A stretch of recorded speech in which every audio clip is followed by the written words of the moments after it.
वडोदरा के तरसाली इलाके में चोरी की बड़ी घटना सामने आई है। तरसाली साग मार्केट के पास स्थित मानसी ज्वेलर्स में चोरों ने सेंध मारकर 35 किलो सोने और चांदी के आभूषण चुरा लिए। सुबह दुकान मालिक ने देखा कि दुकान की जाली टूटी हुई है। जब जांच की गई तो पता चला 35 किलो के आभूषण गायब हैं।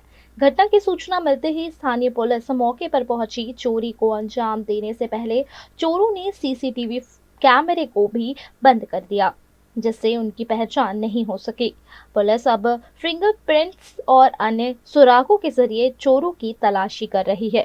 इस घटना से इलाके में हड़कंप मच गया है और पुलिस मामले की गंभीरता को देखते हुए जांच में जुटी हुई। आज सवारे છે ને 5:23 મારા પડોશીનો ફોન આવ્યો મારા ઘરે, તો મને એમણે કીધું કે તમે દુકાને કોઈક જાળી ખુલેલી હોય ને તાળા તૂટેલા હોય એવું લાગે છે, તો ફટાફટ આવી જા. અને કોઈક 2-3 જણા છે તે ભાગી રહ્યા છે ગાડીમાં, લાલ કલરની ગાડી છે. એટલે હું તૈયારીમાં, હું મારા ફાધરને લઈ અને અમે લોકો 2 જણા તૈયારીમાં આવ્યા. અમે આવ્યા ત્યારે અમારી જાળી એ લોકો તાળા તોડીને પાછી બંધ કરી અને શટર પાડીને જતા રહ્યા. એટલે તાળા તૂટેલા હતા, શટરને વચ્ચેથી કોંસથી ઊંચું કરીને તોડી નાખ્યું હતું અને સાઈડના 2 શટરના તાળા તોડી નાખેલા. પછી સીસીટીવીમાં એવું છે ને કે એ લોકો કંઈક લાલ સ્પ્રે આવે છે, એ એમને આ સાઈડથી આવીને અહીંયા સામેથી આવીને સ્પ્રે નથી નાખ્યું. આમ ગોળ કેમેરામાં એવું બતાવે છે, ગોળ ફરીને આવ્યા અને અહીંયાથી જાળીમાંથી હાથ નાખીને સ્પ્રે નાખ્યો છે.